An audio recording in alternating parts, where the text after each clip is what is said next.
बिमाजुलि आरो मोनसेया मामोनलाय जोंना दा थांगोना जों माजबाद बे मोननै माबानि आन्दाराव रेन्जनि आन्दाराव जोङो गासै 1202 सा हाउस हल्डनो थाखाय हा बा सुबुंनो थाखाय जों हा होनो थांगासिनो दं बा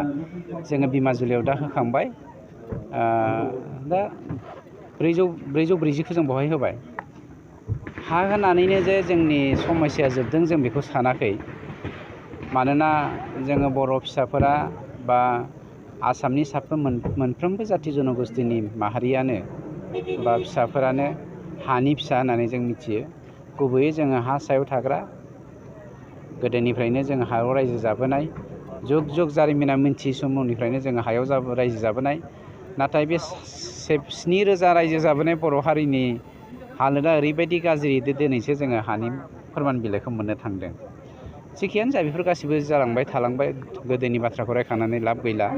दा जोङो माबायदि राहाजों जोंनि बर' हारिखौ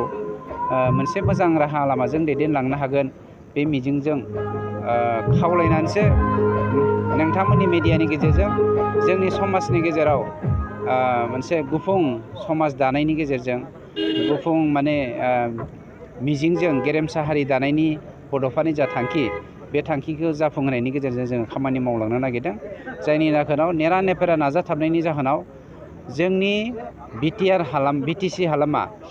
बयनिख्रुइबो गाहायसिन थाखोआव जोंनि इडुकेसननि जा माबामोन थासारिमोन बेखौ जोङो आसामनि गेजेराव जौसिन थाखोआव बोखोनो हाबाय बेवहाय नोंथांमोननिबो हेफाजाब दङ रायजो राजानिबो हेफाजाब दङ खिन्थु माखासेया मोनसे बाथ्राखौ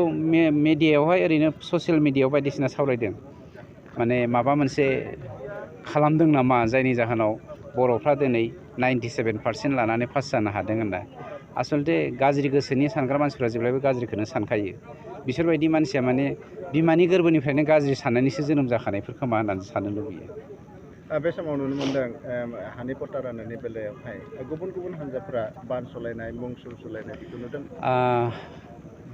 थांनाय बारावबो माजबादाव जेब्ला हाखौ होदोंमोन बावहाय सासे MCLA होनदों बेयो BPFनि समनि रेडिसोमोन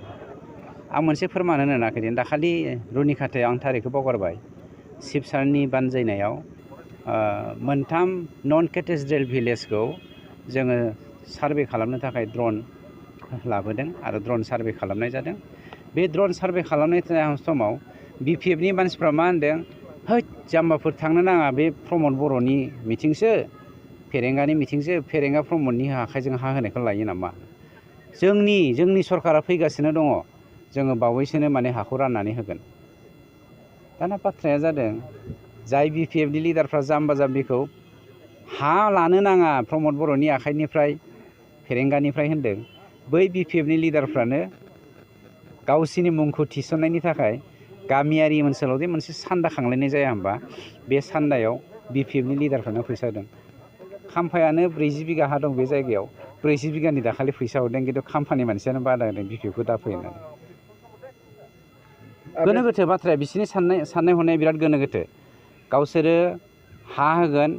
हाखौ लानो नाङाबो होनगोन बिसोर होनाय नङाबो होनगोन थांनाय 17 बोसोरावथ' बिसोर मावखायाखिसैनो बिसोर नस्थ'सो खालामदों दानिया कुइसना फैदों फाग्ला BPFआखि सरपराव फैबावो आरो बहा राननो खाबु मोनो आयेन बेरेखायै जिहेतु हा दखल खालामनानै गोबां बागान बायदिसिना बेखौ नो कमप्रमाइज दान मोनथामनि थाखाय जोङो मोनसे इनकुवेरि कमिटि बानायनाय जादों जोंनि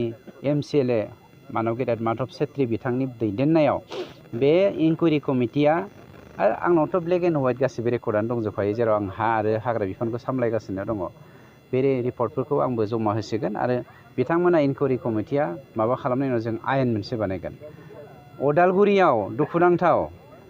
नोंथांमोननि मिडियानि गेजेरजों आं अदालगुरिनि रायजो राजाखौ खावलायनो नागिरदों अदालगुरियाव 2 नाम्बारि टि गार्डेन बानायग्रा मानसिफ्रा रावबो जमा होयाखै गावसोरनाव टि गार्डेन दं होननानै